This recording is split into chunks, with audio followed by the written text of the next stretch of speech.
आदरणीय भाई साहब से निवेदन करता हूं, अगली चुनौती को और हम सबको ले जाएं। आदरणीय भाई साहब।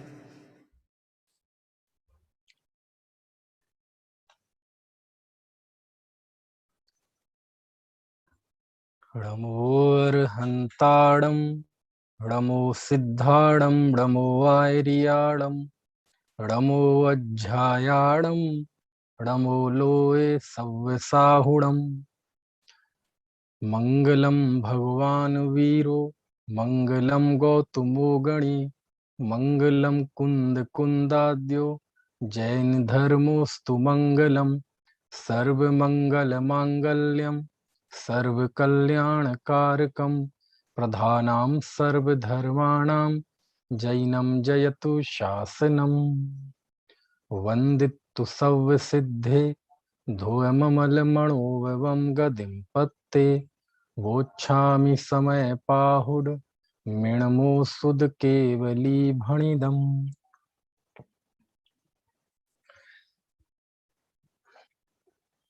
समय सार, चुनौतियां और दृष्टि,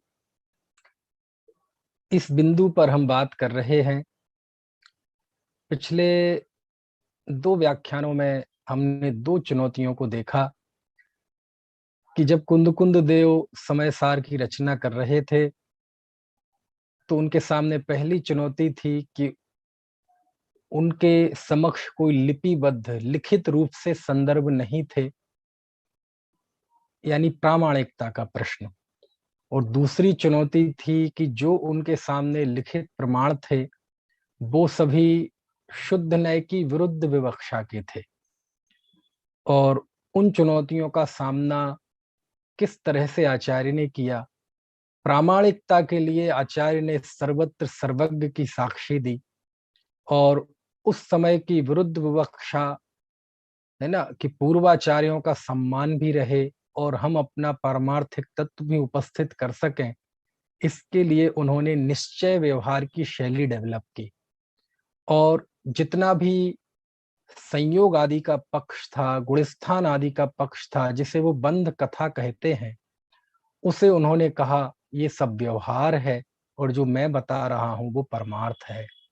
व्यवहार कहते ही उन्होंने ये भी कह दिया कि ये व्यवहार चूंकि नए है, नए सम्यक ज्ञान होता है, ये भी सर्वज्ञ कथित है, यानी जीव को देखने की एक वो दृष्टि भी है जो सिद्धांत ग्रंथों में वर्णित है, लेकिन वो जीव का एक पहलू है।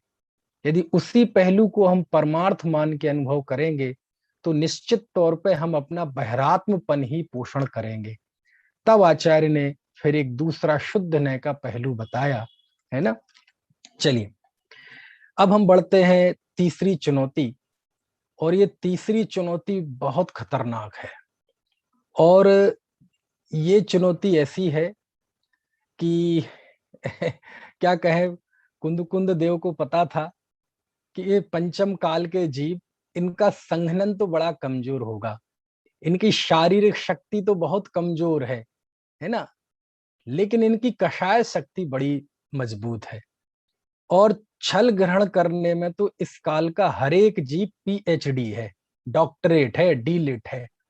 इस काल के जीव ने तो जैसे इस बात का महाव्रत लिया है कि आचार्य जो बात जिस अपेक्षा से, जिस उद्देश्य से कहेंगे, हमें उस उद्देश्य से ग्रहण नहीं करना, बाकी सब कुछ ग्रहण करना। तो कुंद देव के समक्ष समय सार को लेकर तीसरी बड़ी भारी चुनौती थी, वो थी जीव की छल ग्रहण करने की प्रवृत्ति। अब आप कहेंगे आपको कैसे पता? तो जब आचार्य देव इस समय सार ग्रंथ की 5वीं गाथा में समय सार लिखने का अपना उद्देश्य बताते हैं, 5वीं गाथा में वह एक प्रतिज्ञा पत्र शाइन करते हैं। और उस प्रतिज्ञा पत्र शाइन करते हुए उन्होंने लिखा, तम एयत बेहत्तम दाये हम अपड़ो सभी वेण जदि दायेज पमाणम चुक्केज छलम न घेतब्बम। ये 5वीं गाथा समय सार के विजन को समझने के लिए जरूरी है। कुंद देव क्या चाहते थे समय सार लिखते हुए, समय सार उन्होंने क्यों लिखा, तो वो बात जानने के लिए 5वीं गाथा जानना जरूरी है। और समय सार का कोई भी प्रकरण, समय सार की कोई भी गाथा, समय सार का कोई भी अधिकार, समय सार की कोई भी पंक्ति, कोई भी शब्द, कोई भी कॉमा, कोई भी फुल स्टॉप, कोई भी बिंदु यदि आपको पढ़ना है तो ये गाथा हमेशा याद रखें। ये गाथा बिल्कुल समय सार के नाम पे अपने माथे पे लिख लें कि समय सार में कुछ भी पढ़ेंगे आचार्य के इस संकल्प को आपको हमेशा मन में दोहराते रहना चाहिए, ये कभी नहीं भूलना चाहिए। क्या लिखते हैं आचार्य? तो ये गाथा आप चाहें तो शेयर भी कर सकते हैं, यदि भैया कोई हो तो मैं भी कर सकता हूं। वैसे आचार्य लिखते हैं, तम एयत बेहत्तम दाए हम अब पढ़ो सभी वेड़। इसके पहले और गाथाएं लिखी आचार्य ने, 4 गाथाएं। वहां आचार्य ने कहा था कि लोक में एकत्व ही सुंदर है, लोक में सर्वत्र एकत्व ही सुंदर है। ए अत्थड़ छय गदो समो सबत्थ सुंदरो लोए, बंध कहा ए अत्ते तेण विसंवादणी होदी। बहुत बड़ी बात कही आचार्य ने, बहुत बड़ा दर्शन दिया है, बहुत बड़ी फिलॉसफी दी है कि दुनिया में सुंदर क्या है। ये बड़ा दार्शनिक प्रश्न है, क्या है सुंदरता, खूबसूरती क्या है? तो कुंद कुंद देव कहते हैं, एकत्व निश्चयगत समय ही सुंदर है, लेकिन उसके साथ बंध की कथा विसंवाद पैदा करती है। और बताते हैं आचार्य कि हे आचार्य देव, हमने तो ये कभी बात सुनी नहीं, आप जो कह रहे हैं एकत्व ही सुंदर है, बंध की कथा विसंवाद पैदा करती है, हमने तो ये बात सुनी नहीं। आचार्य कहते, कैसे सुनोगे तुम, तुम्हें काम भोग बंध की कथा की रुचि रही है। तो ये सारा शुद्धात्म तत्व की चर्चा थी, पूर्वाचार्यों द्वारा बताई गई थी, लेकिन तुम्हें काम भोग बंध की चर्चा सुहाई, इसलिए ये बात, ये चीज होते हुए भी दुर्लभ हो गई। सुध परिचदाणु भूदा सब्बस भी काम भोग बंध कहा, ए अत्तस्व लंभोड़बरिण सुलहो बेहत्तस्य। तो आचार्य कहते हैं कि जो एकत्वगत समय सुंदर है, जो निश्चय एकत्वगत समय सुंदर है लोक में, जिसके साथ बंध की कथा संवाद पैदा करती है, और जिसकी चर्चा आज तक तुमने ना सुनी, ना परिचय किया, ना अनुभव किया, तम मैं उसको, तम एयत्व विहत्तम मैं उस एकत्व विभक्त को, दाए हम मैं दिखाऊंगा। समझ में आए ना? है कैसे दिखाऊंगा, उसकी विधि क्या होगी, उसकी मेथड क्या होगी? अब पढ़ो सभी ही वेड़ है, मैं अपने आत्मा के निज वैभव से दिखाऊंगा। आप आज से पहले के 2000 साल के इतिहास को देख लीजिए। 2000 साल में हमारे सैकड़ों पूज्य आचार्य हुए, उनकी लेखनी से हजारों ग्रंथ लिखे निकले। आप समय सार के अलावा कोई एक ग्रंथ ऐसा लाके मुझे बता दीजिए जब उस ग्रंथकार ने ये लिखा हो कि मैं आत्मा दिखाऊंगा, और उस आत्मा का अनुभव मैंने खुद किया है। आप दिया हाथ पे लेके चले जाइए सारी दुनिया में, आपको कोई ऐसा नहीं कहेगा कि मैं तुम्हें आत्मा दिखाऊंगा। खुद तो बताओ, हो सकता है मेरे पढ़ने में ना आया हो। इस युग में आज से 2000 साल पहले, उस संक्रमण काल में, है ना, उस युग में जब जिनवाणी को लिपिबद्ध करने की श्रृंखला प्रारंभ हुई थी, लगभग शुरू ही हुई थी, उस समय कुंद कुंद देव ये कहते हैं कि मैंने उस आत्मा का अनुभव स्वयं किया है जो लोक में सर्वत्र सुंदर है, जिसके साथ बंध की कथा विसंवाद पैदा करती है, उसको मैंने अपने अनुभव से जाना है, और मैं आपको अपने अनुभव से दिखाऊंगा, अपने वैभव से दिखाऊंगा। लेकिन देखो भाइयों, काम इतना आसान नहीं है। तो आचार्य लिखते हैं, जदि दायेज प्रमाणम, ये मेरा अपना संकल्प है, ये मेरा अपना भाव है, इसमें मैं स्वतंत्र हूं। लेकिन यदि दायेज प्रमाणम, यदि मैं दिखाऊं तो तुम क्या करना, प्रमाण कर लेना। समझ में है ना? ये 1.5 लाइन अभी मैंने आपको इस गाथा की पंक्ति सुनाई। ये गाथा मैं इसलिए इसको ज्यादा बताऊंगा क्योंकि इस गाथा में बहुत सारी चीजें हैं, है ना? ठीक है, आपको मैं शेयर कर दूं, मजा नहीं आ रहा, क्योंकि जब तक सामने गाथा ना हो तो उसमें देखो मैं करता हूं। हुई क्या शेयर? आपको दिख रही है गाथा? चलिए देखो, गाथा आपको दिख रही है।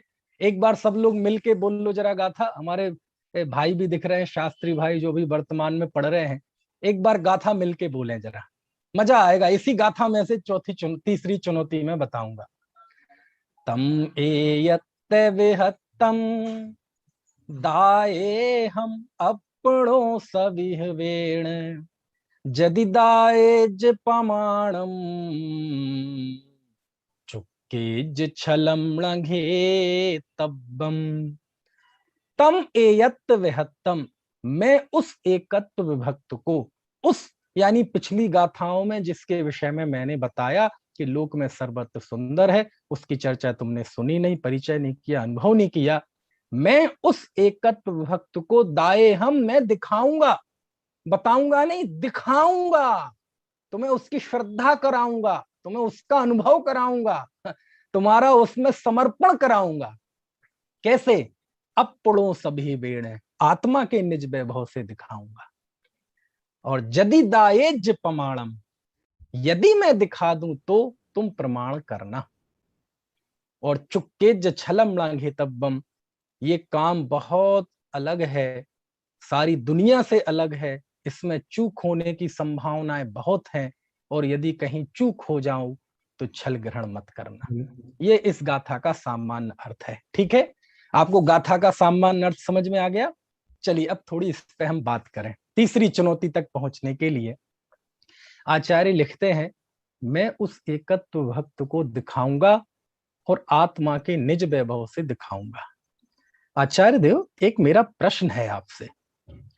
अभी आप मंगलाचरण के छंद में कह के आए हैं, मंगलाचरण की गाथा में आप कह के आए हैं कि मैं समय पाहुड़ शुद्ध केवली भड़ीदम, श्रुत केवली द्वारा कथित समय पाहुड़ कहूंगा, और यहां आप ये कह रहे हैं कि मैं आत्मा के वैभव से आत्मा दिखाऊंगा। अभी तो समय सार ठीक से शुरू भी नहीं हुआ, अभी तो आप भूमिका बना रहे हैं, अभी तो 9 पंक्तियां लिखी गई हैं केवल, और अभी से क्लैश कर गई बात। आप श्रुत केवली कथित समय पाहुड़ कहेंगे कि स्वानुभव से प्रसूत समय पाहुड़ कहेंगे? हमें शुरू बात में ही क्लियर कर दीजिए बात। प्रश्न समझ में आ रहा है मेरा कि नहीं? क्या है प्रश्न? कि आप श्रुत केवली कथित कहेंगे कि अपने आत्मा के निज वैभव से कहेंगे? आप क्लियर कर दीजिए, दोनों में से दोनों बातें एक साथ कैसे सही होंगी? अरे भैया, दोनों ही बातें सही हैं। जिन धर्मों में सर्वज्ञ, उनके शिष्य गणधर, उनके शिष्य प्रशिष्यों की परंपरा से प्रामाणिकता मापी जाती है, उस प्रामाणिकता को बतलाने के लिए इस ग्रंथ की प्रामाणिकता, कि ये ग्रंथ सर्वज्ञ के शासन से अलग नहीं है, गणधर देव उनके शिष्य प्रशिष्यों की परंपरा से अलग नहीं है, इस बात को बतलाने के लिए मैंने ये कहा कि ये श्रुत केवली कथित है, लेकिन ये समय सार आगम नहीं है, ये परमागम है। क्या फर्क है आगम और परमागम में? जिसमें केवल सर्वज्ञ की साक्षी चलती हो वो कहलाता है आगम, और आगम का वो हिस्सा जो स्वानुभूति के द्वारा जिसे प्रमाणित किया जा सके वो कहलाता है परमागम। समय सार परमागम है। समझ में आती है बात? है ना? सुमेरु पर्वत, पानी में रहने वाले जीव, भूतकाल भविष्यकाल की 24 8 कर्म, 148 प्रकृतियां, प्रकृतियों का बंटवारा, इसमें सर्वज्ञ की साक्षी चलती है, इसमें स्वानुभूति करने लायक कुछ नहीं है। 4 अनुयोगों में 3 अनुयोगों में तो सर्वज्ञ की साक्षी चलेगी। द्रव्यान योग में भी बहुत सारा हिस्सा है, 6 द्रव्य, 5 अस्तिकाय, उत्पाद व ध्रुव, सद्रव्य, लक्षणम, इन सब में सर्वज्ञता की साक्षी चलेगी। लेकिन जिनागम का एक ऐसा हिस्सा भी है जो सर्वज्ञ के द्वारा भी प्रमाणित है, लेकिन हम उसे स्वानुभव के द्वारा प्रमाणित कर सकते हैं, जैसे स्वानुभव प्रत्यक्ष कहते हैं, वेदन प्रत्यक्ष कहते हैं। ये समय सार ऐसा है, ये सर्वज्ञ के द्वारा भी साक्षीभूत है और स्वानुभूति के द्वारा भी साक्षीभूत है। तब आचार्य लिखते हैं कि ये श्रुत केवली भड़ीदम, ये बात भी सही है, और अपड़ों सभी बेड़, ये बात भी सही है। समझ में आया ना? चलिए फिर आचार्य लिखते हैं, जदि दाएज प्रमाणम। यदि क्यों लिखा? कि यदि मैं दिखाऊं तो। यदि क्यों लिखते हैं? ऐसा कह दे ना कि मैं दिखाऊंगा ही, ऐसा क्यों नहीं कहते? आचार्य ने यदि लिख के अपना कर्तृत्व हटा लिया क्योंकि कुंद कुंद देव इस बात को गहराई से जानते थे कि मेरा ये संकल्प, मेरी ये प्रतिज्ञा, ये मेरा अपना विकल्प है, ये मेरा अनुराग है। उपदेश तो शिक्षा मात्र है, फल तो जीव जैसा पुरुषार्थ करेगा वैसा लगेगा। मैं किस बात का करता हूं, इसलिए यदि, है ना, यानी मैं समझाऊंगा तुम्हें समझ में आए, तुम उसका निर्धारण करो, अंदर में उस आत्मा को देखने का प्रयत्न करो और कदाचित तुम्हारी अनुभूति का विषय बन जाए, तो वो रेयर केस है, जरूरी नहीं है। समझ में आया? लाखों लोग समय सार पढ़ेंगे, हजारों उसे समझने की कोशिश करेंगे, एक 100 लोग उसे समझ पाएंगे, 10 लोग उस पर निर्धारण करने का प्रयत्न करेंगे, तब जाके एकाध जीव को उस शुद्धात्मा की प्राप्ति होगी। इसलिए आचार्य कहते यदि यदि यदि हो जाए तो। समझ में आए ना? पक्का नहीं है। और इस बात को बहुत अच्छा लिखा है आचार्य योगेंदु देव ने। योगेंदु देव ने लिखा है योग सार में, बहुत अच्छा लिखा। विरला जाणहि तत्व बुहु, बिरलाड़े सुने ही तत्तु, बिरला झायहि तत्व जिय, बिरला धारहि तत्तु। बहुत अद्भुत बात लिखी है, बहुत अद्भुत बात लिखी है। क्या अर्थ है इसका? यही गाथा थोड़े बहुत फेरबदल के साथ कार्तिकेयानुप्रेक्षा में भी है, और ये योगसार में है, अपभ्रंश भाषा में है। देखो थोड़ा अर्थ समझने की कोशिश करते हैं। ये दोहा है ना? क्या लिखते हैं आचार्य? बिरला जाणहि तत्व बुहु। अरे रे भाई, कोई बिरला होता है जो इस तत्व को जानता है, बिरला होता है कोई। बिरलाड़ी सुने ही तत्व, कोई बिरला होता है जो इस तत्व को सुनता है। बिरला धारहि तत्व जिए, कोई बिरला होता है जो इस तत्व को धारण ध्याता है। बिरला धारहि तत्व, कोई बिरला होता है जिस तत्व को धारण करता है। बिरला है जो तत्व को जानता है, बिरला होता है जो तत्व को सुनता है, बिरला होता है जो तत्व का ध्यान करता है, और बिरला होता है जो तत्व को धारण करता है। समझ गए आप इस दोहे का अर्थ?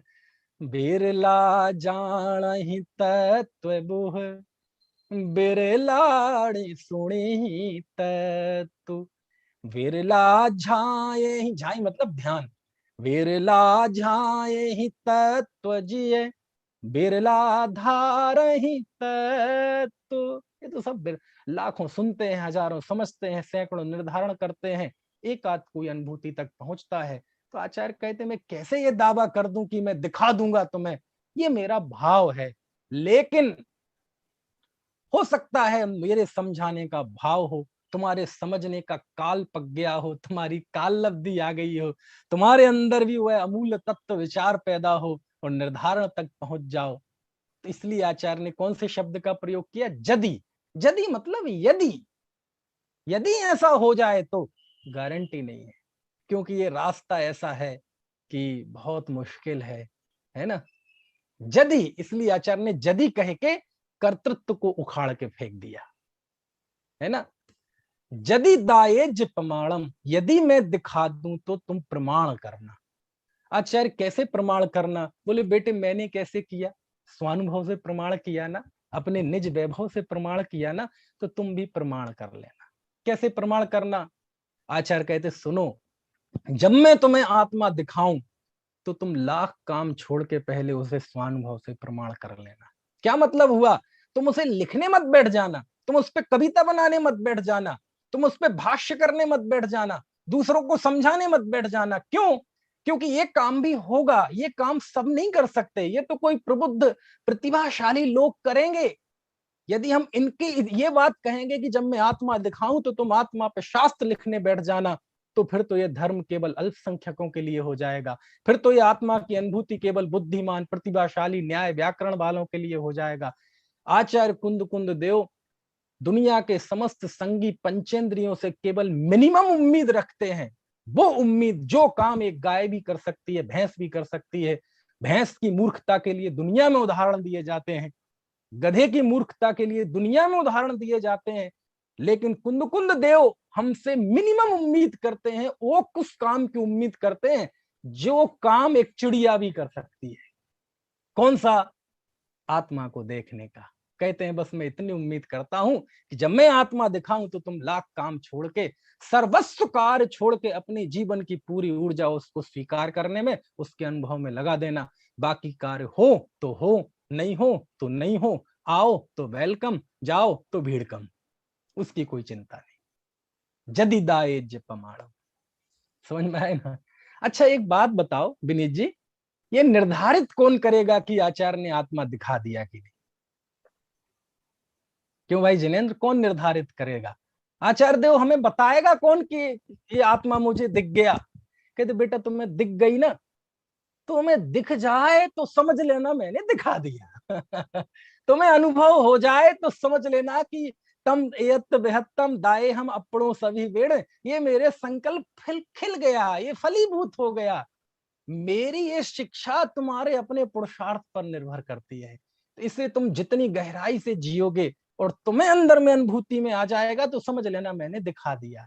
क्योंकि इसमें जब तुम्हें अनुभव में आएगा तो मेरी प्रामाणिकता की जरूरत नहीं पड़ेगी, क्योंकि वह स्वानुभूत्या चकासत है। कुछ बात समझ में आ रही कि नहीं? तो आचार्य लिखते हैं यदि दाएज प्रमाणम, यदि मैं दिखा दूं तो तुम प्रमाण करना, चुक्के छलम ना घे तब्बम, और यदि कहीं चूक हो जाए तो छल ग्रहण मत करना। बस यही तीसरी चुनौती थी आचार्य कुंद के रास्ते में। वो आत्मा दिखाना चाहते थे, उन्होंने तो संकल्प लिया था कि मैं दिखाऊंगा, निज वैभव से दिखाऊंगा और श्रुत केवली कथित दिखाऊंगा, सर्वज्ञता के द्वारा प्रमाणित दिखाऊंगा। लेकिन मेरे इस रास्ते में बहुत स्खलन है, मेरा रास्ता आसान नहीं है। क्यों? क्योंकि मुझे लोक के विरुद्ध भी जाना है समय सार में, और शास्त्र की मुझसे विरुद्ध विवक्षाओं के विरुद्ध भी मुझे जाना है, उस व्यवहार की विवक्षाओं के विरुद्ध भी मुझे जाना है। लोक भी मेरे विरुद्ध है, व्यवहार ने की विवक्षाएं भी मेरे उस उद्देश्य के विरुद्ध में है, और तुम्हारी अनादिकालीन संस्कार भी हैं। हमें किन किन चीजों से जूझना है तुम्हें पता नहीं है, इसलिए इसमें चूकने की संभावना बहुत है। यदि कहीं इस कार्य में चूक हो जाए तो छल ग्रहण मत करना। आचार्य के इस पद से, चुक्के जो छलम लागे तब्बम, इस पद से पता चलता है कि आचार्य के सामने एक बहुत बड़ी चुनौती थी छल ग्रहण करने की, कि पंचम काल का जीव छल ग्रहण किए बिना नहीं रहेगा। कोई कह सकता है कि नहीं ये शिष्टाचार बात है, नहीं ये शिष्टाचार नहीं है। यदि आचार्य देव ये कह रहे हैं कि कहीं चूक हो जाए तो छल ग्रहण मत करना, ये शिष्टाचार नहीं है। शिष्टाचार भी है, लेकिन अकेला शिष्टाचार नहीं है। क्यों नहीं है?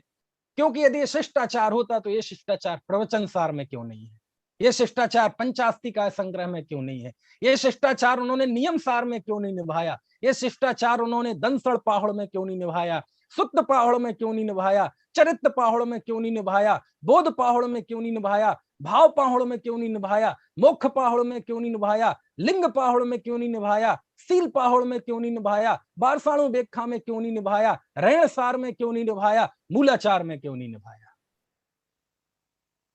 ये शिष्टाचार यहीं क्यों निभाया? चुक्के छलम लागे तब्बम, क्योंकि यदि चूक जाऊं तो छल ग्रहण मत करना। क्यों नहीं निभाया?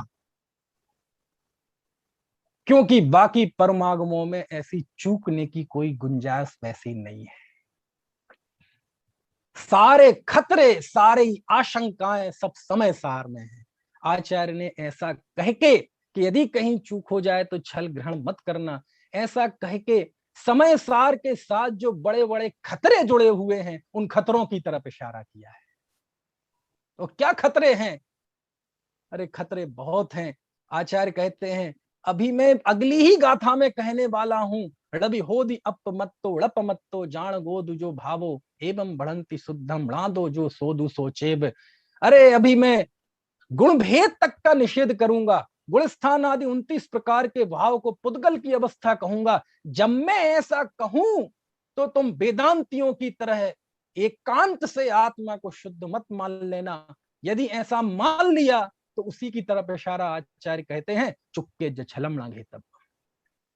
अभी मैं कहूंगा कि जीव कर्मों का कर्ता नहीं है, लेकिन ये बात सुन के यदि तुम उनके निमित्त नैमित्तिक संबंध का भी निषेध करने लगो तो आचार्य कहते चुक्के छलम लांघे तब्बम, तुम सर्वथा आत्मा को अकर्ता मान लो और वेदांत और सांख्य मत का पोषण करने लगो।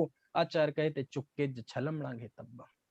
अभी मैं पुण्य पाप अधिकार में लिखूंगा, कम्मम स्वहम कुशीलम सोह कम्मम चाबी जाण सुशीलम कह तम होदि सुशीलम जम संसारम पबे सेदी सोवण्यम पिडियलम बंधधि कालाय संपि जयपुरी सम। कि हे दुनिया के जीवो, तुम अशुभ कर्म को कुशील जानते हो, शुभ कर्म को सुशील जानते हो, लेकिन शुभ कर्म सुशील कैसे हो सकता है जो जीव को संसार में प्रवेश कराए। लोहे वेड़ी बांधती त्यों स्वर्ण की भी बांधती। जब मैं पुण्य पाप दोनों को एक कहूंगा तो तुम ये मत करना कि साहब पुण्य में धर्म नहीं है तो मैं तो पुण्य छोड़ दूंगा और पाप में लग जाऊंगा। यदि तुम्हारे अंदर ऐसा भाव आया तब आचार्य को लिखना पड़ा चुपके जो छलम लांघे तब। आचार्य के बताने में चूक नहीं होगी। क्यों नहीं होगी? अरे जो श्रुत केवली कथित है और जो स्वानुभव प्रसूत है उस समय सार में कैसे चूक होगी? जो बात सर्वज्ञ के अनुशासन में प्रमाणित है और स्वानुभव के द्वारा पुष्ट है उनसे चूक होगी। अरे चूक तो हमारे समझने में होगी। तो आचार्य कहते सावधान कर रहे हैं कि मैं जिस रास्ते पे चल रहा हूं इसमें बहुत कांटे हैं, बहुत कठिनाइयां हैं। कदम कदम पे लोग प्रश्न पूछेंगे, कदम कदम पे किंतु परंतु लगा के ना जाने क्या क्या छींटाकशी करेंगे। इसलिए बहुत रास्ता कठिन है। इसलिए तुम्हारे ग्रहण करने में कहीं चूक हो जाए और छल ग्रहण मत करना। लोग कहते ना कि साहब पुण्य पाप दोनों एक हैं, पुण्य में धर्म नहीं है, पुण्य में धर्म नहीं है, तो हम तो पुण्य करना छोड़ देंगे। मेरे सामने जब कोई ऐसा प्रश्न करता है तो मालूम मैं उसका क्या जवाब देता हूं? तुम पुण्य कल नहीं आज छोड़ दो, आज नहीं अब छोड़ दो। और मैं तो कहता हूं भैया तुम छोड़ दो, हम मैं कल से एक अर्घ तुम्हें भी देने लगूंगा। पुण्य तो छूटना ही है, अनंत काल तक कोई पुण्य की भूमिका में नहीं रहा। महत्वपूर्ण महत्व इस बात का है कि तुम किस विधि से छोड़ोगे। तो छूटेगा ही, क्योंकि पुण्य छोड़ने के दो रास्ते हैं, या तो जीव पाप में चला जाए या जीव आप में चला जाए। यदि आप में जाके पुण्य छोड़ना चाहे तो छोड़ दो, अब भी छोड़ दो। लेकिन तुम पाप में जाके पुण्य को छोड़ना चाहते हो, ऐसा छल तो जिनागम में नहीं है। जब आचार्य ने हजारों बार पाप को हे कहा तब तुम्हें ऐसा उत्तेजना क्यों नहीं? अच्छा पाप है, पाप है तब तो मैं पाप छोड़ दूंगा। लेकिन जब एक बार आचार्य ने पुण्य को हे कह दिया तो तुम छोड़ने पर उतारू हो गए। इसका मतलब जो तुम पुण्य करते हो वो भी तुम्हारा स्वाभाविक भाव नहीं है। तुम या तो कुल परंपरा से करते हो, या देखा देखी करते हो, या पुण्य की प्राप्ति करते हो, या किसी लोकेक्षणा से करते हो, या भय से करते हो, या आशा से करते हो, या स्नेह से करते हो। क्योंकि यदि स्वाभाविक तुम्हें वो भक्ति आदि का परिणाम होता, त्याग का व्रत का परिणाम होता, तो उसकी तुच्छता बताते हुए तुम्हें छोड़ने का भाव नहीं आता। तुम्हें भाव आता लेकिन स्वरूप में रमने का भाव आता, क्योंकि उसको छोड़ के स्वरूप में रमने की प्रेरणा आचार्य देते हैं। लेकिन वो भाव नहीं आया, तुम्हें पुण्य छोड़ने का भाव आया। इसका मतलब पुण्य भी तुम अंदर की प्रेरणा से नहीं करते, किसी कुलाचार आदि की परंपरा से करते हो। समझ में आती है बात की नहीं? चुक्के छलम लांघे तब्बम। इतना ही नहीं, आगे आचार्य आश्रव अधिकार निर्जराधिकार में सम्यक दृष्टि ज्ञानी की महिमा बताते हुए कहते हैं भोग मिंद ये हिम दब्बाणम चेदणाण मिदराणम जम कुणदि सम्य दिट्ठी तम सब्बम निर्जर निमित्तम। सम्यक दृष्टि अपनी इंद्रियों के द्वारा अनेक चेतन अचेतन पदार्थों का उपभोग करता है। अरे जैसे कोई अरति भाव से शराब पीता है तब भी उसे शराब नहीं चढ़ती है, ऐसी सम्यक दृष्टि अरति भाव से भोगों को भोगता है तो उससे बंद नहीं होता, उसे निर्जरा होती है। सेवंतो विण सेबदी असेब माणो भी सेब गो केई पगरण चेठा कस्सबिणे पारणोतिसा होदी। अरे भाई ऐसा मैं जब कहूंगा तो तुम ये सम्यक दृष्टि के भोगों की प्रशंसा मत समझ लेना। हम सम्यक दृष्टि की भोग वृत्ति के प्रशंसक नहीं हैं, हम उसकी अंतर्दृष्टि के प्रशंसक हैं कि भोगों के बीच में रहते हुए भी उसके अंदर ये जो अंदर में दिया जलता है कि मैं एक गायक भाव हूं, हम उसकी अंतर्दृष्टि पर न्यौछावर हैं, हम उसकी प्रशंसा करेंगे। और उसकी प्रशंसा में यदि तुम ये समझो कि मैं उसके भोगों की प्रशंसा कर रहा हूं और तुम समय सार पढ़ के भोग वृत्ति का पोषण करो कि साफ सम्यक दृष्टि भोग सकता है तो मैं क्यों नहीं भोग सकता। चक्रवर्ती 96,000 रानियां शादी कर सकता है, 96,000 शादी कर सकता है तो मैं क्यों नहीं कर सकता। यदि ऐसा तुम्हारे अंदर भाव आए, कुंद कुंद देव कहते चुक्के ज छलम न घेतब्बम, कोई चूक हो जाए तुम्हारे ग्रहण करने में तो तुम छल ग्रहण मत करना। तुमसे गलती हो चाहे मुझसे गलती हो, आखिर गलती तो हो ही गई ना, चूक तो हो ही गई ना, नुकसान किसे होगा। ऑपरेशन बिगड़ेगा तो नुकसान किसका होगा, डॉक्टर का कि मरीज का। अरे इतना ही नहीं भैया, आचार्य वहां बंद अधिकार में कहते हैं, यदि तुम ऐसा मानते हो कि मैं किसी को मारता हूं, यदि तुम ऐसा मानते हो कि मैं किसी को बचाता हूं, आयु खेड़ मरणम जिण जीवाणम जिण बड़े ही पंडितम, आयु के कैसे जीवों का मरण होता है ऐसा भगवान ने कहा है। और यदि तुम ऐसा मानते हो कि मैं किसी को मारता हूं, मैं किसी को बचाता हूं, मूर्ख हो, अज्ञानी हो। ज्ञानी तो इससे विपरीत मान्यता वाला होता है, वो इनका कर्ता नहीं होता। ऐसा मानकर कोई कहे अच्छा जी कोई किसी को मारता नहीं है, मैं तो बेकार में ही पानी छान के पीता था। समझ में आए ना, मैं तो अभक्ष भक्षण त्याग कर रहा था। ये पंडित लोग ही बताते थे कि भाई एक बूंद में इतने जल पानी होते, आटे की मर्यादा इतनी होती है, बाजार के खाने में बहुत हिंसा होती है, मैंने खामखा त्याग कर रखा था। जब कोई किसी जीव को मारता बचाता नहीं है तो मैं ये त्याग क्यों करूं। चुक्के ज छलम घेतब्बम, चूक हो जाए तो छल ग्रहण मत करना। समझ में आया ना, क्यों है। सच बात यह है, व्यक्ति के यदि वो एक गृहस्थ है तो उसके एक हाथ में समय सार होना चाहिए तो दूसरे हाथ में श्राप का चार होना चाहिए। समझ में आए ना, जब दोनों हाथ में श्राप का चार होता है तो व्यवहाराभास होता है, दोनों हाथों में जब समय सार होता है तो और निश्चयाभास होता है। समझ में आए ना, सब ग्रंथों की सब शैलियों की अपनी महिमा है। कुंद कुंद देव कहते हैं मैं शुद्धात्मा दिखाऊंगा तुम्हें, और जब मैं दिखाऊं तो तुम उसे देख लेना, और उस देखने के अलावा, उसका अनुभव करने के अलावा जो भी तुम्हारे उपक्रम होंगे वो सब छल है। क्या कहा, क्या कहा। समझ में आई बात की नहीं प्रियंक, क्या कह रहा हूं मैं। कुंद कुंद देव कहते मैंने तुमसे एक उम्मीद लगाई है कि मैं आत्मा दिखाऊं तो तुम उसे प्रमाण कर लेना, और वो नहीं करोगे तो अब जो भी करोगे बस वो छल होगा।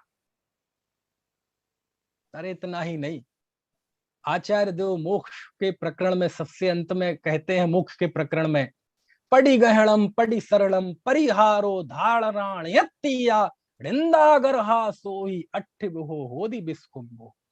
प्रतिक्रमण प्रतिसरण धारणा परिहार निर्वृत्ति निंदा गर्हा शुद्धि, ये सब विषकुंभ है।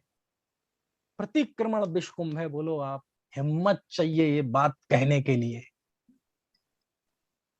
पता नहीं कुंद कुंद देव कैसे हिम्मत जुटा गए।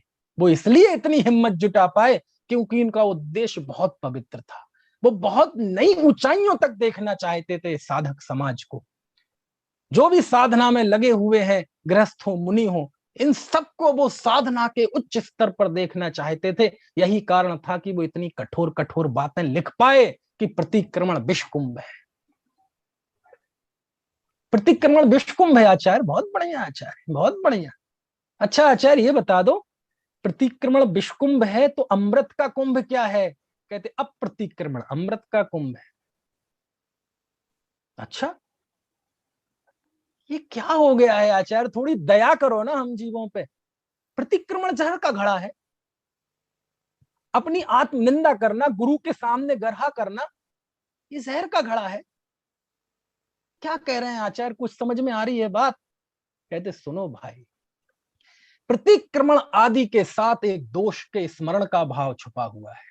प्रतिक्रमण किसका करते हैं आप, पूर्व में किए गए दोषों का, है ना, प्रतिक्रमण करते हैं। अरे जिस प्रतिक्रमण के साथ पूर्व के दोषों का स्मरण जुड़ा हुआ हो, हम उसे परम धर्म कैसे कह सकते हैं। तो क्या करें, सुनो बेटे, बोले पहले तुम दोष उत्पन्न करो और फिर उन दोषों का प्रतिक्रमण करो, ये मुझे स्वीकार नहीं है। तो क्या, अरे मैं तुम्हें ऐसे निर्दोष तत्व में ले जाऊंगा जहां दूर दूर तक दोषों की कल्पना ही संभव नहीं है। वह निर्दोष शुद्धात्मा की बेदी पर बैठकर आचार्य कहते हैं कि प्रतिक्रमण विषकुंभ है। लेकिन कोई ये बात तो ना समझे, कुंद कुंद देव की 5वीं गाथा में उनके निहित उद्देश्य को ना समझे और कहे प्रतिक्रमण विषकुंभ है, हम तो नहीं करेंगे फिर प्रतिक्रमण, हम तो पाप में ही लगे रहेंगे, जब जहर है तो चुक्के जो छलम लागे तब। और हम सब तो वैसे ही अप्रतिक्रमण वाले ही हैं, क्यों नितिन? हम में से मुझे नहीं लगता कोई प्रतिक्रमण करता होगा, तो अपन तो इस गाथा में बढ़िया फिट बैठते हैं, प्रतिक्रमण विषकुंभ है। तब जाके अमृतचंद स्वामी को लिखना पड़ा, यत्र प्रतिक्रमणमेव विषम प्रणीतम तत्र प्रतिक्रमणमेव सुधा कुतः स्यात्। यहाँ अप्रतिक्रमण का अर्थ पाप। अरे जहां प्रतिक्रमण ही विषकुंभ है तो तुम्हारा यह अप्रतिक्रमण अमृत का कुंभ कैसे हो जाएगा? अप्रतिक्रमण के दो अर्थ, एक अप्रतिक्रमण का अर्थ है दोष और एक अप्रतिक्रमण का अर्थ है निर्दोष। देखो तो क्या बात करते हो, क्या आदमी बोल रहा है। अप्रतिक्रमण के दो अर्थ, प्रतिक्रमण ना हो मतलब पाप, और अप्रतिक्रमण का दूसरा अर्थ जहां पाप और पुण्य दोनों ही ना हो ऐसी आत्मा, वो भी अप्रतिक्रमण है, उसमें स्थिरता। तो आचार्य दोष की कल्पना, दोषों का ग्रहण, दोषों का त्याग, इन समस्त भावों से परे जो आत्मस्थित की अवस्था है, आत्मस्थ होने की अवस्था है, उसकी प्रेरणा के लिए कहते हैं प्रतिक्रमण विषकुंभ है। और यदि वो तो कोई ना ग्रहण करे और यदवा तदवा प्रवृत्ति करे तो कुंद कुंद देव कहते हैं प्रतिक्रमण विषकुंभ है, चुक्के ज छलम लांघे तब। समझ में आ रही है बात? नहीं? गजब है भैया। ये आचार्य के समक्ष तीसरी चुनौती थी। उन्हें पता था, आपको पता है, एक बहुत बढ़िया प्रकरण आपको सुनाता हूं, बहुत बढ़िया प्रकरण। जब वो धरसेन स्वामी के पास भूतबली और पुष्पदंत, वो तो उनके बाद में नाम पड़े, उस समय उनके नाम थे नरवाहन और सुबुद्धि। जब वो धरसेन आचार्य के चरणों में पहुंचे कि कृपया हमें शिक्षा ग्रहण कराइए, पहले तो वो संघ में आए तो उन्हें 3 दिन के लिए संघ में भेज दिया इनकी परीक्षा लेने के लिए, है ना। तो उस समय आचार्य विचार करते हैं, फिर वो सब हुआ घटना आपको पता है। और जब वो शिष्य, हालांकि वो निमित्त ज्ञानी थे, उन्हें पता चल गया था कि ये बहुत प्रतिभाशाली है ना, स्वप्न में आ गए थे ना 2 उन्नत बैल। उस समय धरसेन स्वामी पात्र जीव का विचार करते हैं कि जिनवाणी के कैसे कैसे श्रोता होते हैं, कौन पात्र है जिनवाणी का, कौन अपात्र है। उस समय वो विचार करते हैं। कौन विचार कर रहे हैं? धरसेन स्वामी। और उस विचार में कि कैसे जीव अपात्र होते हैं, इस बात के लिए 2 गाथाएं हैं धबला पुस्तक 1 में। पेज नंबर मुझे ध्यान नहीं आ रहा, शुरुआत में ही है, बहुत अच्छी गाथाएं हैं, है ना। सैल घण भग्ग गढ़ अही मसणी चालणी, ऐसी गाथा है, 2 गाथाएं हैं। उसमें अनेकांत बताते हैं, अनेकांत धरसेन स्वामी विचार कर रहे हैं। कौन विचार कर रहा है? कौन विचार कर रहा है? एक बार मुझे सुनाई नहीं देगा, लेकिन आपके होठों के हिलने से मुझे पता चल जाएगा। धरसेन स्वामी विचार करते हैं किस प्रसंग में? जब वो 2 शिष्य उनके पास आते हैं और वो उनकी परीक्षा के लिए भेजते हैं कि देखो जिनवाणी के पाठक श्रोता कैसे कैसे होते हैं।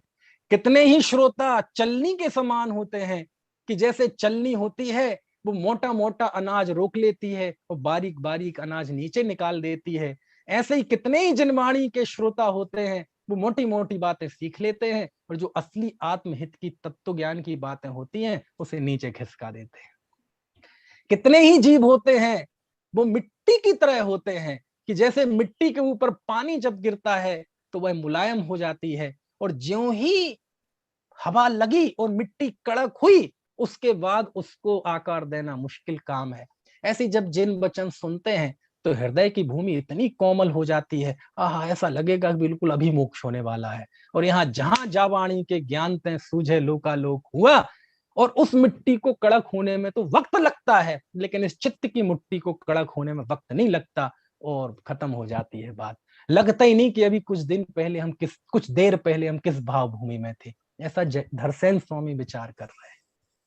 और वहां एक बहुत जबरदस्त लिखा, बोले अनेक जीव होते हैं वो जोंक की तरह होते हैं। जोंक जानते हैं? जोंक जोंक वो होती है गर्मी की उमस के दिनों में, उमस से बचने के लिए गाय भैंस दलदल में उतर जाती हैं, तालाबों में जहां पानी भरा हो, झोड़ में, वहां उतर जाती हैं। तो वहां जोंक होती है, वह उनके थनों पे चिपक जाती है, और वो ऐसी चिपकती है वह जोंक कि कितनी कोशिश कर लो आप उसे छुटा नहीं सकते। और वह वहां गाय का गंदा खून पीती है। यद्यपि वहां पर बढ़िया दूध भी है, हष्ट मिष्ट पुष्ट निरंजन, लेकिन वह दूध नहीं पीती। क्या पीती है? खून पीती है। और कब तक पीती है पता है? जब तक कि वह वष्ट ना हो जाए, पेट फट ना जाए, मर ना जाए, फिर पीती जाती है, फूलती जाती है, तो मर जाती है। नरसिंह स्वामी विचार करते हैं, कितने ही जनवाणी के श्रोता इस जोंक की तरह होते हैं कि उसी जिनवाणी में बीत रहा तत्व ज्ञान है, भेद विज्ञान की बात है, अनासक्ति की बात है, निर्भयता की बात है, जीवन में वैराग्य की बात है, लेकिन वह उस जिनवाणी के उपदेश से वो शुद्ध तत्व ज्ञान ग्रहण नहीं करता। वह उसी उपदेश में से स्वेच्छाचारिता ग्रहण करता है, शिथिलाचार ग्रहण करता है, असंयम की पोषक बातें ग्रहण करता है। ऐसे श्रोताओं को धरसेन स्वामी कहते हैं तो जोंक जैसे श्रोता है। समझ में आती है बात? कुंद कुंद देव को भी ये पता है कि मैं जिस रास्ते पे चला हूं, मैंने जो बीड़ा उठाया है शुद्धात्मा को दिखाने में, हजारों पढ़ेंगे समय सार, हजारों में से एकाध कोई वहां तक पहुंच पाएगा। बाकी जो 999 होंगे, उनमें से कई बुद्धिवादी होंगे, कई भोगवादी होंगे, कई ज्ञानवादी होंगे, कई क्रियावादी होंगे। वो कहीं ना कहीं रुक जाएंगे, कहीं ना कहीं अटक जाएंगे। कई तो ये समय सार पढ़ के छल ग्रहण कर लेंगे, स्वेच्छाचारी हो जाएंगे, कई एकांती हो जाएंगे, कई समझ लेंगे, पढ़ लेंगे, बस जान लेंगे और बुद्धि बढ़ा लेंगे। कहते ये सब चुके हुए हैं, ये सब अटके हुए लोग हैं, इनमें से वो तो कोई एकाध पहुंच पाएगा। लेकिन भैया छल ग्रहण मत करना। समझ में आया? यदि तुम समय सार में सम्यक दृष्टि की प्रशंसाओं को पढ़ के, क्योंकि आचार्य ने समय सार में सम्यक दृष्टि की इतनी प्रशंसा की है, इतनी प्रशंसा की है, और अज्ञानी हो, मिथ्या दृष्टि हो, तो भले ही वो मुनि क्यों ना हो, तपस्वी क्यों ना हो, उसकी भर्त्सना की है। परमठम मिंदु अठितो जम कुणदि तबम बदम च धारे दी तम सब्बम बाल बदम बाल तबम बेंती सब्बन्नु। जो जी परमार्थ में स्थित नहीं है, वह व्रत तप कुछ भी करे, भगवान उसे बाल व्रत कहते हैं, बाल तप कहते हैं। बहुत भर्त्सना की है, लेकिन इन प्रकरणों को पढ़कर तुम छलिया मत हो जाना। मैं बस जहां पहुंचाना चाहता हूं वहां पहुंच जाना। और यदि तुम वहां नहीं पहुंचे और बुद्धिवादी बन गए, छलवादी बन गए, एकांती हो गए, है ना, और जैसे वो खीर खा के पड़ा रहता है, ऐसे पौरुषहीन हो गए, तो कहते तुम चूक गए भैया, वहां तक नहीं पहुंच पाए जहां हम ले जाना चाहते थे। तो ये जो आचार्य के मन में चिंता थी, तीसरी चुनौती, चूकने की संभावनाएं, छल ग्रहण करने की संभावनाएं, ये उनके सामने तीसरी चुनौती थी। समझ में आई आपको ये तीसरी चुनौती? क्या चुनौती थी कुंद कुंद देव के सामने? छल ग्रहण करने की प्रवृत्ति के पंचम काल का जीव, भले इसका संघनन बहुत कमजोर है, लेकिन ये अर्थ का अर्थ ग्रहण करने में एक एक आदमी पीएचडी है। मैं जहां ले जाना चाहूंगा, इसलिए मैंने शुरू में कहा था, समय सार की कोई भी गाथा पढ़े, कोई भी प्रकरण पढ़े, कॉमा फुल स्टॉप, आप इस पांचवी गाथा में आचार्य के संकल्प को न भूलें। कोई भी गाथा पढ़े, किसी भी प्रकरण की, उस गाथा में ये जरूर देखें आचार्य का जो संकल्प था वो कहां व्यक्त हो रहा है, इसमें मैं कहां दिखाई दे रहा हूं। समझ में आ रही है बात? यदि आप उन गाथाओं में, उन प्रकरणों में अपने को देखते हैं, मैं कहां से निकल सकता हूं, तब समझ लेना आप सही दिशा में हैं, अन्यथा चुक्के जछलना घेतव। ऐसे ही जीवों के लिए लिखा। लेकिन ये तो समस्या हुई ना निष्प्रशांत, आचार्य ने इसके लिए उपक्रम क्या किया? बात तो ये है ना, इसका सामना कैसे किया, ये बात जानने की बात है ना। तो देखो, चूकने में दो बातें निकल सकती हैं, चूकने के लिए दो चीजें हैं, सुनना ध्यान से। एक श्रद्धा संबंधी और एक आचरण संबंधी छल ग्रहण हो सकता है। श्रद्धा संबंधी छल ग्रहण तो यह है कि तुम एकांती मत हो जाना, और आचरण संबंधी छल ग्रहण यह है कि तुम भ्रष्ट मत हो जाना। लेकिन आपको बता दूं मैं, कुंद कुंद देव को आप समय सार पढ़ के भ्रष्ट हो जाओगे, इस बात की कतई चिंता नहीं है। क्या बात कह रहा हूं सुनना जरा, मैं कोई बात ऐसे ही नहीं कहता, बहुत सोच समझ के बहुत प्रामाणिकता से बोलता हूं। फिर से कह रहा हूं, फिर से बात को समझने की कोशिश करना। फिर से कह रहा हूं, क्या कह रहा हूं मैं, दो तरीके से चूक हो सकती है। या तो कोई सामने वाला जीव एकांती हो जाए, पहले ही था एकांती और उस अपने एकांत को पुष्ट कर ले, और दूसरा या वह शिथिलाचारी हो जाए। पंडित बनारसी दास जी हो गए थे ना, कलश टीका, समय सार तो उस समय उनको मिला नहीं था, कलश टीका मिली थी, वो भ्रष्ट हो गए थे। ये दो तरह के चूक हो सकती है, छल ग्रहण हो सकते हैं। इनमें दूसरे प्रकार के छल ग्रहण की तो कुंद कुंद देव को कतई चिंता नहीं है। कौन से, कि व्यक्ति भ्रष्ट हो जाए। आप कैसे कहते हो, हमें एक गाथा निकाल के बता दो ऐसी जिसमें आचार्य को वो चिंता हुई हो। आचार्य को पूरे समय सार में यदि कोई चिंता हुई है तो बस केवल ही कि कोई एकांत खड़ा ना हो जाए। और यही कारण था कि आचार्य ने गाथाओं में लिखा, जब आचार्य ने आत्मा के अकर्तृत्व को सिद्ध किया तो कहते हैं अरे कोई सांख्यमती श्रवण यदि ऐसा माने कि आत्मा सर्वथा अकर्ता है तो उसका निषेध किया। आचार्य को सबसे ज्यादा चिंता यदि कोई थी तो एकांतवाद की थी, मिथ्या एकांतवाद की थी। शिथिलाचार्य की आचार्य को ज्यादा चिंता नहीं थी। कोई गाथा में वो इस तरह का वो व्यक्त नहीं करते कि उन्हें वो चिंता है। और टोडरमल जी ने इस बात को लिखा कि देखो अध्यात्म के उपदेश पढ़कर कोई भ्रष्ट हो गया तो कहते वो तो भ्रष्ट ही था, कौन सा ज्यादा कुछ हो जाएगा, कुगति सुगति छोड़ के कुगति में चला जाएगा। तो हमारे आचार्यों को तुम्हारे नरक और स्वर्ग जाने में कोई फर्क नहीं है। बोले ये तो तुम्हारा बहुत पुराना रिकॉर्ड है, इसमें तो तुमने कीर्तिमान बना रखे हैं नरक स्वर्ग में जाने के, इसकी हमें चिंता नहीं है। लेकिन यदि तुम इस मनुष्य पर्याय में रह के अज्ञान में एकांत में तुम्हारा मरण हो गया तो ये बहुत दयनीय स्थिति, ये दर्दनाक स्थिति है। तो उन्हें सबसे ज्यादा यदि कोई चिंता थी तो एकांत की चिंता थी। और वो कैसे पता चलती है, आप देखो 7वीं गाथा में आचार्य ने आते आते समस्त व्यवहार का निषेध कर दिया। व्यवहारेणु विदिस्तदीणाणिस्त चरित दंसणम रमीणाणम न चरितम दंसणम जाणगो शुद्ध। पूरे व्यवहार का निषेध कर दिया। व्यवहार का कोई ऐसा भेद नहीं बचा जिसका निषेध उनने 7वीं गाथा में आके ना कर दिया हो। और 8वीं गाथा में व्यवहार की उपयोगिता बताने लगते हैं। जहण भी सक्कम अड़ज्जो अड़ज्ज भाषा विणादु गाहे दुम तह व्यवहारेण बिना परमुत्थु विदेशणम सक्कम। कि जैसे मिलेक्ष को मिलेक्ष की भाषा के बिना नहीं समझाया जा सकता, वैसे व्यवहार के बिना परमार्थ को नहीं समझाया जा सकता। हे आचार्य देव, एक गाथा में व्यवहार का घोर निषेध और दूसरी गाथा में, अगली गाथा में व्यवहार की स्थापना, और फिर उसको समझाने के लिए 9वीं 10वीं गाथा में श्रुत केवली का उदाहरण देते हैं। अब आचार्य को लगा यार डोज जरा ज्यादा हो गया, ऐसा ना हो लोग व्यवहार की महिमा पढ़ के व्यवहार की से गदगद होने लगे। तो फिर उन्होंने 11वीं गाथा में 2 टूक कह दिया।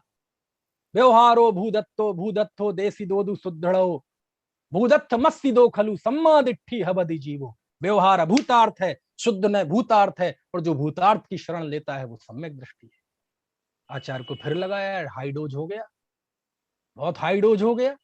तो फिर 12वीं गाथा में फिर व्यवहार की स्थापना करने लगते हैं। शुद्धो शुद्धा देशो आदब्बो परम भाव दर्शी है, कि जो परम भाव में स्थित है उनके लिए शुद्ध न प्रयोजनवान है, जो अशुद्ध भाव अपरम भाव में स्थित है उसके लिए व्यवहार न प्रयोजनवान। आचार्य देव दया करो ना थोड़ी सी हम पे, कितने कितने गोते लगाते हैं ये।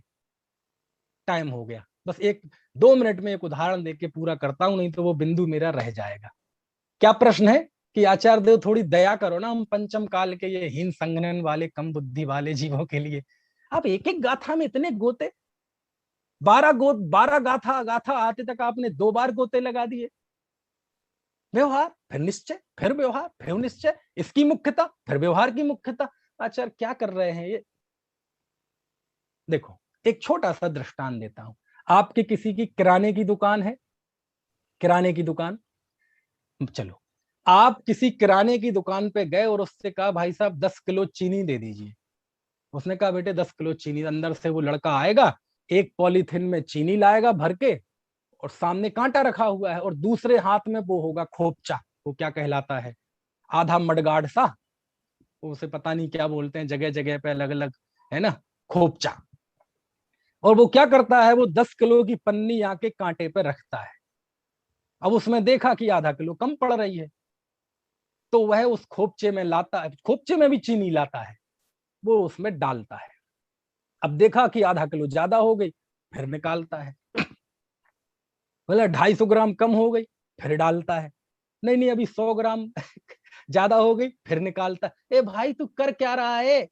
कभी चीनी डालता है, कभी निकालता है, ये कर क्या रहा है? बाबूजी चुप रहो। नहीं नहीं, क्या कर क्या रहे हो तुम? 10 मिनट से तुम निकाल रहे हो, डाल रहे हो। देखो, मुझे ये कोई मजा नहीं आ रहा है साहब जी।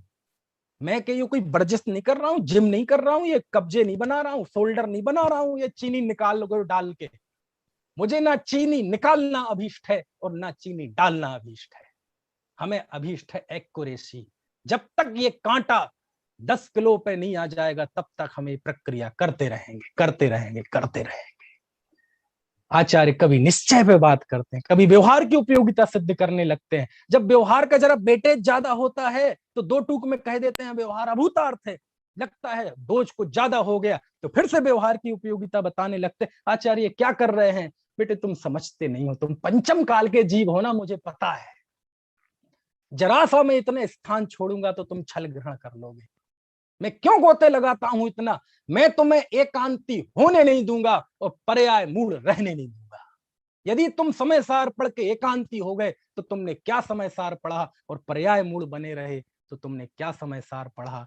हम चाहते हैं तुम सम्यक ज्ञानी हो, हम चाहते हैं तुम तत्व ज्ञानी हो, तुम्हें किसी नए का एकांत ना हो, किसी नए का आभास ना हो। हम चाहते हैं तुम्हारे ज्ञान में संतुलन आए, ना कोई है ना अन्यूनमनति रिक्तम यथा तथ्यम बिना च विपरीता। ना तुम कम जानो, ना ज्यादा जानो, ना विपरीत जानो, जैसा है वैसा जानो और वज्र की भांति जानो। ये हमारा भाव है। इसमें मुझे जितने बार गोते लगाने पड़ेंगे मैं लगाऊंगा, क्योंकि मुझे तुम्हें आत्मा दिखाना है। बाकी की बात कल करें।